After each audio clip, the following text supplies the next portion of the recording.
What is up, guys? Tinman77 here, and I have to apologize for my voice. I'm still a little bit sick, but I want to show you guys this new build that I'm going sometimes. I'm really sorry, like this is not going to be good, but I want to put the video out, and I've grinded yesterday. I played 20 games, I've only lost 3. I've had really good success with this build. And we're going to take the time and talk about it. We're not going to rush it like the other videos. I'm just going to explain it a little bit, and then I'll show you the exact build path in the League client and what runes to go. So the basic idea is you're going Deadman's Plate, Abyssal Mask. You're going to be tanky, but you're still going to do a lot of damage. I'm just showing you guys a little bit here, like the damage. You're not going to have the most damage most of the time. We're just going through all the games. You see good damage here, even most damage, I think. 21k. What do we have here? 24k. You have insane damage. And you see I'm building tank items. Here I have Leandri, but in this game I have Deadman's Plate, Abyssal Mask, which are tank items, and I'm dealing 30k damage here. So yeah, I'll hop into the League client and explain it to you. So you're gonna rush Darkseal and buy the boots so you can roam, but you're not going Sussex, you're going Bloodsong and then you're going Deadman's Plate.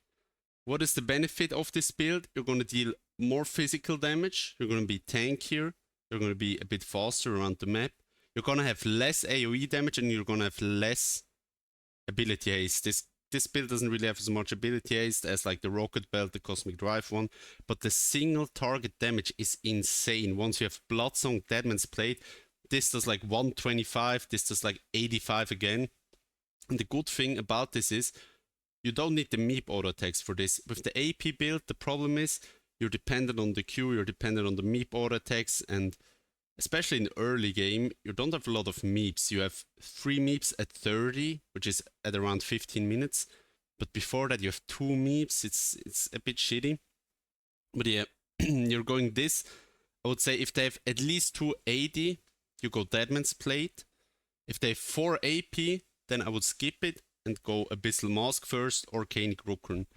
This one also depends a little bit on how much magic damage you have on your own team. For example, the enemy has 3 AP, you have 3 AP with yourself included.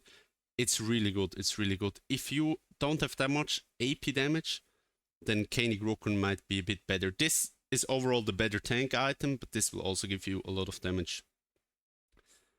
You can also go, if they have a lot of AD, Deadman's Plate and then straight into the Leandri and then one of these items afterwards. With this build, I like to upgrade Magi's once I have 10 stacks after your first item. Because you're tanky, you shouldn't really die. If you go back to the Chrome, here I have 1 death, 2 death, 3 death, here I have a bit more 4, but you're not gonna have that many deaths, 2, 1, 3, 1. You can really keep those Magi stacks, and you see I'm upgrading it here a lot. But I would only do it if you have 10 stacks and if you have your first item finished. Yeah, that's pretty much it. You're gonna have so much damage, man. This reduces 30% of the magic resist. Now, people are gonna ask me, when do I go what build? I'm not really sure. I really like to go this. I mean, yesterday I just spent it almost every single game to test it a little bit. They have 80 assassins, which you can't really counter. What does that mean? Example would be Shaco or Kha'Zix. You're gonna face check the enemy jungle.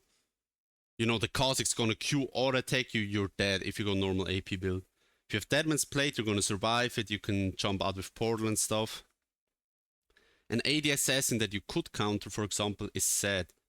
You don't really need that against Sad. You can ult his ult, you can jump around and stuff. You're not gonna get 100 to 0, but also something like Shaco, you're just gonna be invisible, Qs you, backstabs you. If you're full AP, you don't have any armor, you're just gonna vanish.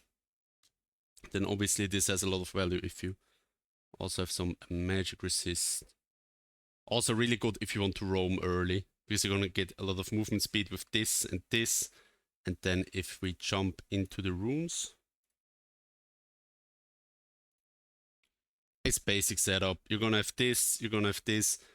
I've went this every single one. In the other guides I'm telling you, you can also go other runes, but I would just go this. It's so solid. You're gonna have so much base damage early game.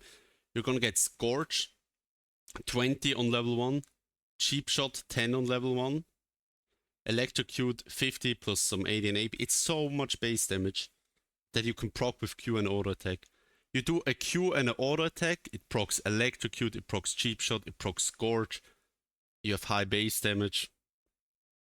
Yeah, you really can't underestimate it. If you have any questions on this, you can always ask me in the comments. I'm not gonna make a cut because I'm lazy, so I need to think, did I say everything? Wait, this is the wrong one.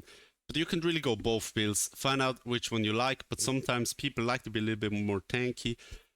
Again, high single target damage, a bit more tankiness. You're not much more tanky, you're a bit more tankier. High roam potential, less AoE damage. Yeah, that's pretty much it. And if they have something like T-Mushrooms or something, Cane Grokken also is crazy value. If you really need the magic resist, go Cane Grokken. If they have Akali, Echo, all that stuff, and your team doesn't have a lot of AP, don't go Abyssal Mask. That's it. Tin Man out. I hope I get better so I can stream again. Bye bye.